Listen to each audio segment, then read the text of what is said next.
Hoy está aquí en el estudio de los periodistas el doctor Frisby. Pues es un privilegio porque ahora que hemos vuelto al estudio, pues sí es muy grato tener a invitados aquí y especialmente tener hoy al doctor Frisby que viene directito desde Estados Unidos Así de es. vacaciones, doctor. Así es. Bienvenido a los periodistas aquí al estudio a estrenarlo. Claro, buenas tardes, un saludo a todos, muy buenas tardes a todos. Pues muchas gracias por invitarme y vamos a platicar de lo que gusten, preferentemente salud pública. Naturalmente. Sí. A ver, doctor, hay preocupación, obviamente hay preocupación en distintos niveles, sobre todo en los padres. Aquí estoy acomodando mi microfonito, aquí está. En los padres con respecto a vacunación en menores. Porque en México la vacunación hacia menores se quedó hasta los 15 años. Sí. Entonces, hacia abajo queda un segmento muy amplio de población menor que no se ve pues que el gobierno tenga interés, el sector salud tenga interés en vacunar. A lo mejor están exagerando el punto, que es muy probable porque luego pasa así, o a lo mejor es una preocupación sana, digamos, plantear que es necesario vacunar también a ese segmento. ¿Usted qué opina, doctor? Mira, yo lo que hemos visto es que desde septiembre del año pasado, en varios países se ha estado vacunando a menores desde 3 años hasta todas las personas. Esto ha sucedido en China, en Chile y en algunos otros países. Desafortunadamente, desde el principio, Estados Unidos tuvo una estrategia de apropiación del discurso respecto a las vacunas y la pandemia, y hay mucha gente que cayó en esa trampa. Y entonces ahorita solamente creen que es válido las vacunas que se hacen en Estados Unidos, si las aprueba la FDA, si las aprueba la OMS, pero ellos no son organismos que regulen, autoricen o decidan qué vacunas son las buenas. Y hay muchas otras opciones. Entonces, el problema que, por ejemplo, que tenemos en México, que la gente dice que no puede viajar, eso a mí me genera mucha incomodidad, porque si ustedes se meten al sitio del gobierno de los Estados Unidos, del Departamento de Estado, hay un formato en el cual las personas tienen que marcar, y está en español, en el cual marcan una cajita que dice, si usted ya tiene el esquema completo, marque aquí. Si usted tiene una prueba negativa de COVID, viaje aquí. Bajo protesta de decir verdad, esto es la declaración, ¿verdad? Y lo entregas para entrar a Estados Unidos. ¿Quiénes son quienes deciden que X vacuna no y que solo las de la OMS? Las aerolíneas mexicanas. Son las más discriminatorias. Y no es cierto que se los exijan en Estados Unidos. Eso no es cierto. Acabo de entrar, ni me revisaron. Ni me preguntaron si tenía mi cuadro. Es una decisión que muy probablemente esté contaminada también con decisiones políticas, porque no están de acuerdo en que se pusieron X o Y vacunas en México. Es decir, está contaminada esa conversación. ¿Por qué? Por grilla política. Eso no tiene nada que ver con la salud pública, porque hasta hoy todas las vacunas, todas, absolutamente todas, han demostrado que protegen a la población. Si no fuera así, ya estaríamos viendo cantidades masivas de personas vacunadas con una o con otra vacuna en los hospitales o muriendo. Eso no ha sucedido. Y eso es parte de la fase 3 de investigación clínica. Ahora, respecto a lo que tú me preguntabas, Alejandro, la vacuna en niños, la verdad es que yo no entiendo, a mí no me gusta especular y a mí me gusta elucubrar pensamientos creativos durante la noche, no me gusta tenerlos respecto a por qué el gobierno mexicano está decidiendo esto. A mí me parece que no es tan buena decisión porque se decía que no se enferman de gravedad los niños y porque no mueren tantos. Pues lo mismo pasa con sarampión y con tuberculosis y con poliomielitis, influenza. Entonces también de eso ya no se va a vacunar a los niños porque no se mueren tantos o porque no se ponen tan graves. A ver, en Estados Unidos, a ver, doy estos datos porque me metí a los CDC. Pfizer tiene autorizado hasta los 5 años, 5 a 11 años. Y de ahí para el real, ¿no? De ahí para adelante hasta 18 años y más. Bueno, el caso de Moderna nomás tiene autorizado hasta los 18. El caso de la Janssen de Johnson & Johnson no tiene autorizado hasta más que adultos. Es decir, podríamos decir que tampoco están tan evolucionados allá en Estados Unidos, no van tan... Esa es una cuestión de mercado y el mercado lo tiene cooptado Pfizer. En Estados Unidos. Claro. Y entonces, miren, y esta es una apuesta que voy a decir al aire y me dirán si me equivoco. Afortunadamente hasta hoy todo lo que he dicho de la pandemia ha sucedido, pero ahí les va.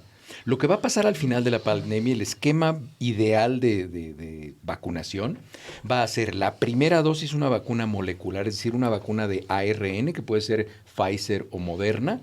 ¿Por qué? Porque es la que tiene el efecto inmunogénico, es decir, es el que tiene la invitación más fuerte al sistema inmunológico para proteger al paciente rápido, pero se cae muy pronto. A los 3 meses empieza a caer de manera muy importante. Entonces, va a tener que ser un esquema de 2 dosis, ARN inicial y después una de vector viral. Me preguntaba alguien, ¿y por qué no han dicho eso? ¿Por qué no lo dicen? Es muy sencillo, porque Estados Unidos no tiene una sola vacuna autorizada de vector viral y no le van a entregar el mercado a otras vacunas, y mucho menos a las vacunas chinas o a la rusa, y menos ahorita. Fíjense, la única vacuna vector viral que se está estudiando en Estados Unidos y está cerca del proceso es la vacuna que pertenece al Mount Sinai y se está haciendo el estudio en el Hospital de Carolina del Norte, que es un vector viral de un virus que no es como el adenovirus que se está utilizando. ¿Cómo se llama esa de Mount Sinai? Es la vacuna de Newcastle. Y esa es la que compró México y que está rebautizando y se llama la vacuna Patria. Esa es la única vacuna de vector viral que está ensayándose ya avanzado en los Estados Unidos. Pero yo les aseguro que mágicamente, cuando esa vacuna esté en el mercado y esté autorizada en Estados Unidos, ahora sí van a ser buenas las vacunas de vector viral. Ahora sí son buenas. ¿Por qué? Porque ahora yo la vendo. Por ejemplo, ¿qué pero le pusieron a la Astra? AstraZeneca. El problema, fíjate, ese es un caso muy interesante y está en el libro que el otro día veías que estoy leyendo, el de Vaxxers, de la doctora Sarah Gilbert. El problema estuvo en que la vacuna de AstraZeneca empezó a ser la predominante en Europa en el momento que entra el Brexit. Y entonces dijeron, no puede ser una vacuna del Reino Unido la que predomine en mi mercado, tiene que ser una vacuna norteamericana. Sí, consideraciones políticas. Totalmente, Evidentemente, no de claro. carácter De salud médico pública. ni de salud pública. No, exactamente, así es. Y un poco en México, pero en México lo pongo así, tratando de acercarme a un micrófono. Lo planteo así, doctor Frisby. En el gobierno mexicano hay consideraciones de carácter político para no vacunar a menores de 15 años de edad. Desafortunadamente es probable. ¿Cómo es probable? Es probable porque están decidiendo que ese dinero lo quieren para otras cuestiones prioritarias. Pero el costo puede ser muy alto y yo he insistido.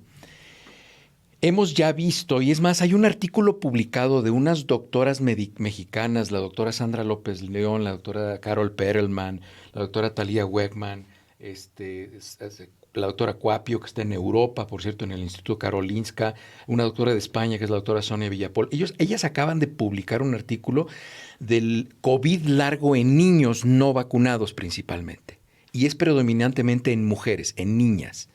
Esto del COVID largo son secuelas, es decir, una secuela es un efecto en nuestra salud, consecuencia de una enfermedad o un accidente. Y de los más frecuentes es fatiga, depresión, ansiedad, insomnio, pérdida de pelo, dolores articulares, dolores musculares. Bueno, pues es todo. Imagínense un niño de 8 o 10 años, una niña de 8 o 10 años que tenga esas secuelas por el resto de su vida. Es muy peligroso y son niños y niñas que son asintomáticos, es decir, no se sintieron mal, se infectaron, se curaron y ya, pero al rato empiezan con problemas de aprendizaje, problemas para dormir, dolores de cabeza, se les cae el pelo, y eso puede ser que se cause una generación COVID. Imagínense que dentro de 10 años, del 18 al 20% de los niños tengan ese tipo de síntomas, y es algo que se pudo haber prevenido con la vacunación que está ahí. La vacuna que se ha estado aplicando en menores de 3 años para arriba en Chile desde octubre del año pasado, y no ha habido casos de niños con efectos secundarios, es bastante segura la vacuna, es la vacuna de Sinovac. Y esa se tuvo aquí en México. Claro, la dosis es menor, habitualmente es 1/5 de la dosis para adultos. Entonces, a mí me parece que es un riesgo innecesario no vacunar a los niños. Todavía es posible hacerlo. Claro, todavía es posible, pero es muy importante que entienda la gente que pues los niños se están infectando.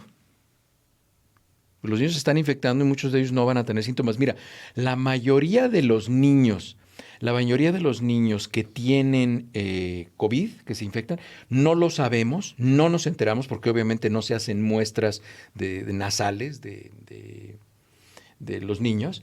Y la mayoría de los niños sabemos que les dio COVID porque empiezan con síntomas de COVID largo y les hacemos un examen de sangre en el cual le medimos los anticuerpos para SARS-CoV-2 que no se hacen positivos con la vacunación, solamente con la enfermedad. Entonces les hacemos la prueba, les han elevados los anticuerpos, las IgGs para SARS-CoV-2, eso quiere decir que se infectaron, probablemente asintomáticos, son síntomas menores, tuvieron moquitos 2 días, un poquito de catarrito, se acabó, no se le dio importancia, pero a las 8 o 10 semanas empiezan con problemas de fatiga, dolores musculares, entonces les hacen la prueba y bueno, pues ese niño o esa niña se infectaron y por eso es que ahora tienen.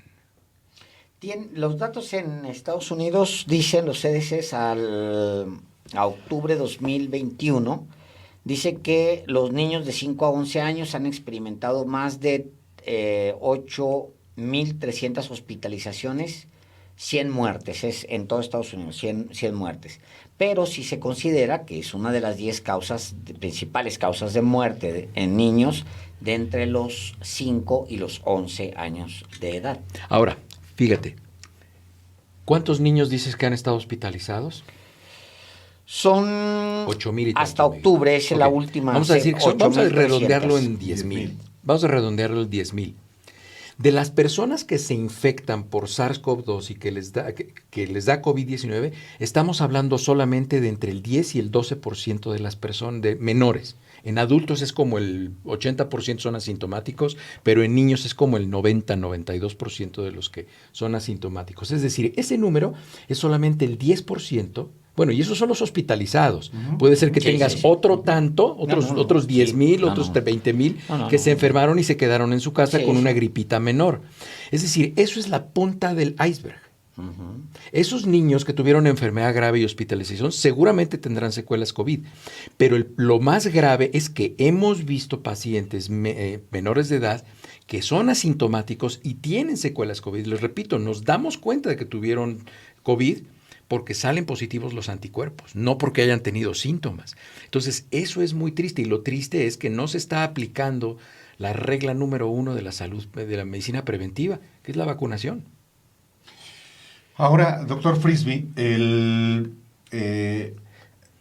estamos en una situación, digamos, de semáforo epidemiológico verde porque han disminuido drásticamente no solo las hospitalizaciones, sino los contagios. Y Bendito Dios. Y tan han disminuido que estamos aquí. No hay ninguna garantía de que no vaya a haber un nuevo repunte. Y lo que quiero preguntarles, bueno, pero si ya bajó, ¿ya para qué vacunamos a los menores? Si ya no va a haber otra ola. Por 2 razones. La primera es por el paciente, por los menores que tienen que vacunarse para proteger a los menores. La segunda es que una persona que no está vacunada le está permitiendo al virus entrar y replicarse de manera repetida y reiterada y se vuelve un ente contagiante, altamente contagiante para los demás. E independientemente de que la mayoría de la gente en México ya esté vacunada con un esquema parcial o total, eso hace que pueda haber en ese grupo de personas, y pues ustedes nada más acuérdense, cuántas personas en México son obesas, diabéticas, hipertensas. Toda esa gente tiene un sistema inmunológico frágil. Por lo tanto, es altamente probable que si la inmunidad de las personas va cayendo con el tiempo después de vacunarse, en esas personas cae más rápido. Entonces, si ese menor vive con sus abuelitos, con la abuelita, con el abuelito, son diabéticos, hipertensos, fumaron, todo este tipo de enfermedades, ese niño puede ser una bomba de tiempo para los familiares. Correcto. Entonces, es doble el riesgo, es una protección individual y es una protección colectiva. Entonces, la recomendación les dice a ustedes el doctor Frisby, ha estado aquí con nosotros casi toda la pandemia, por fortuna, porque nos ha servido mucho a todos nosotros, pues en momentos donde hubo mucha incertidumbre, por fortuna estaba el doctor respondiendo a preguntas incluso en su cuenta de Twitter. Entonces, la recomendación es al gobierno de México, deberían vacunar menores. Así es, porque va a ser muy triste. Digo, ya no va a estar probablemente la gente que está ahorita en el gobierno, en las secretarías, en la presidencia, ya no va a estar. Pero en 10 años, en el año 2032, vamos a estar viendo que va a ser caso de estudio las secuelas COVID. Y yo esto lo vengo insistiendo ya desde hace casi un año, que lo grave no es el COVID y los pacientes que se enferman de COVID, lo grave van a ser las secuelas, porque eso lo vimos en adultos desde etapas muy tempranas. Incluso en el consultorio yo empecé a diagnosticar muchas secuelas COVID justamente con el mismo patrón. Llegaban pacientes y me decían, doctor, se me está cayendo mucho el pelo, me duelen los músculos, ya no duermo, se me olvidan las cosas, he estado bajando mucho de peso, tengo ansiedad, ataques de pánico, en fin. ¿Y le dio COVID? No, ya tengo mis 3 dosis, las 2 dosis y el booster, pero ¿le dio COVID? No, a mí no me dio. Vamos a hacerle anticuerpos. ¿Les hago anticuerpos para IgG, para SARS-CoV-2? Altísimos. Es decir, esa persona se infectó por lo menos una vez, porque el riesgo está en que se puedan infectar otras veces. ¡Ah, carajo! Claro, porque tú te puedes infectar. Las vacunas no son vacunas esterilizantes, es decir, no te evitan que te infectes. Sí, te previenen contra enfermedad grave y muerte, pero te puedes infectar. Eso que tú decías, que se va a quedar. El SARS-CoV-2 llegó para quedarse, va a estar entre nosotros, pero la mayoría de la población ya vamos a estar protegidos porque estamos vacunados y además porque nos hemos infectado. De hecho, hay 4 coronavirus que han estado con nosotros desde los años 40 probablemente identificados. Y eso es lo que de alguna manera protegió a la población mundial para que esta pandemia no fuera tan grave. Porque como ya nos hemos expuesto a esos coronavirus, teníamos cierta inmunidad parcial contra SARS-CoV-2, porque no es otra cosa más que otro coronavirus. Una última pregunta de mi parte. ¿Para cuándo la próxima pandemia? Mira, más o menos las pandemias se presentan entre 10 y 15 años. Primero que termine esta. Sí. El problema es que pueden pasar porque las pandemias no solamente las causan los coronavirus. Los coronavirus son muy frecuentes. Es más, nosotros ya estábamos esperando una pandemia de coronavirus ya desde hace 3 o 4 años, pero pensábamos que iba a venir del cerdo. Y la razón, y no es ninguna alusión a ningún político ni a ningún partido político, pero la razón de que viniera del cerdo es porque fisiológicamente el animal más parecido al hombre es el cerdo. No los chimpancés, ¿eh? El fisiológicamente más parecido al ser humano, inmunológicamente, metabólicamente, es el cerdo. Entonces, hay unos que tienen ese tipo de regresiones, ¿verdad? Se pasan de trompudos, pero es el más parecido. Entonces, por eso pensábamos que un coronavirus del cerdo iba a mutar, iba a pasar a un ser humano e iba a tener la capacidad de transmitirse de una persona a otra. O sea, qué barbaridad. De hace 15 años tiene. Entonces, ojalá nos quede la enseñanza y este buen hábito que yo veo en la calle, en los restaurantes, de la gente usando cubrebocas. Ven que te acercas y pues como que se hacen a un lado. Digo, no sé si porque estoy feo, pero como que se alejan de mí. Bueno, por las dos cosas, porque no traes... Pero ese tipo de precauciones las tienen en Japón desde hace 50 años. En época de frío, cuando empieza la época de influenza, la mayoría de las personas empiezan a utilizar cubrebocas. Ustedes díganme, ¿cuánta gente conocieron, y ustedes que están ahí, cuánta gente conocieron en estos 2 años de COVID que en la época de gripes estacionales, enero, febrero, noviembre, diciembre, enero, febrero, de 2021 y de 21-22, cuánta gente vieron que se enfermara de gripa o de influenza? Prácticamente nadie. No, ¿Por qué? Porque las precauciones universales para disminuir la transmisión ya las estábamos tomando. Distanciamiento social, ventilación de las habitaciones, uso de cubrebocas, vacunación para influenza, vacunación para COVID. Es decir, ojalá nos quede el hábito de que se use y no vayamos a tener, otra vez, políticos diciendo, es que yo no pongo el bozal. O sea, más vale que se eduquen para que entiendan. Y mi recomendación sigue siendo la misma. Los políticos no deben hablar de salud pública. Sí, es cierto. Debe, sino colocarse en manos de los que sí saben de salud Así pública. es. Así es. Una última cosa también de mi parte, doctora, a reserva de lo que usted quiera compartir con el auditorio, que es finalmente el objetivo de nuestro trabajo. La Organización Mundial de la Salud declaró pandemia. La Organización Mundial de la Salud debe declarar el fin de la pandemia. Así es. ¿Y cuándo puede ocurrir esto? Mira, la pandemia va a convertirse en una endemia, porque va a ser una pandemia en zonas regionalizadas. ¿En cuáles? En donde no se ha vacunado a las personas. ¿Cuáles son esos lugares? Los países más pobres. Entonces, esta pandemia va a seguir en esos países, pero en México vamos a dejar de hablar de la pandemia de COVID-19 entre julio y septiembre de este año. Y va a ser regionalizado y sí, la OMS, la Organización Mundial de la Salud, va a tener que declarar esas regionalizaciones. Ahorita lo vemos como un perro café, o sea, todo es pandemia. Pero ya después con el tiempo va a ser como un dálmata. Vamos a tener, aquí hay todavía COVID, aquí hay todavía COVID, aquí hay todavía COVID, aquí hay...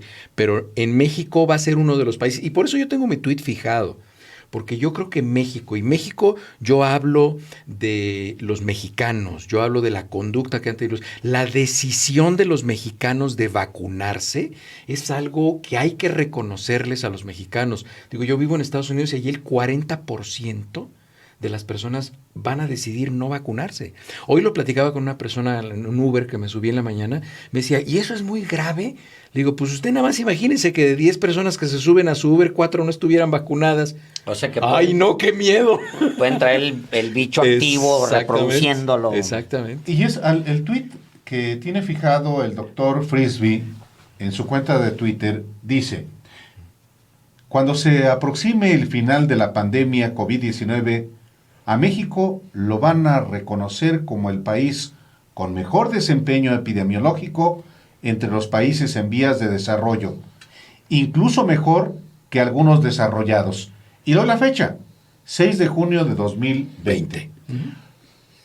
Habla de México, no habla del gobierno de México ni de un partido político de México, sino del país. Bájense y lean las respuestas y ahí van a ver todos los odiadores del gobierno. Ponen ahí, usted apoya al gobierno. ¿Me puedes decir en dónde dice que yo apoyo a ningún gobierno de ningún país? Digo, yo creo que hay cosas que se han hecho bien, hay cosas que se han hecho... Es más, la reconversión hospitalaria evitó que la gente se muriera en la calle como sucedió en Perú, en Ecuador, en Bolivia, en esos países que no tenían capacidad hospitalaria en el primer pico de la pandemia. Eso no le pasó a México y ya hubo un reconocimiento de la Organización Panamericana de la Salud. Es más, el que publicó la noticia del reconocimiento de la Organización Panamericana de la Salud fue Joaquín López Dóriga. Sí. O sea, hay que reconocer lo que se hace bien, hay que señalar lo que no se hace bien, como la vacunación de niños, hay que hacerlo, pero hay que hacerlo de manera respetuosa, fundamentada, con base en salud pública, no mafufadas de que porque me cae bien o me cae mal alguien. Dice Roderich Medin que están muriéndose la gente de infartos fulminantes en plena calle, que en Veracruz son 10 que caen fulminados por vacunarse. 10 por semana, dice. ¿Ah, sí? Oh, no, pues está bien. Está canijo, ¿no? Si no la controla, no la fumen. Doctor, a ver, yo lo vi muy girito, sin cubrebocas. ¿Podemos andar sin cubrebocas en la calle, por ejemplo? Sí. ¿En un parque? Sí. Eso... hago esta pregunta porque estamos hartos de traer cubrebocas, pero también es verdad, particularmente en una megalópolis como la del Valle de México, yo creo que la mayoría de la gente es muy responsable, o tratamos de ser muy responsables, y salvo excepciones en la calle la gente lo sigue usando. De todas las edades, incluyendo niñitos. Y son los que primero llaman la atención a los adultos. Cubrebocas. Sí. Bien. El día que la autoridad en México diga, en la calle es posible no traer cubrebocas, ¿qué efectos puede tener eso también, doctor? Es muy importante lo que estás diciendo. Ayer me hicieron esa misma pregunta porque alguien en algún lugar dijeron que ya no era necesario el cubrebocas.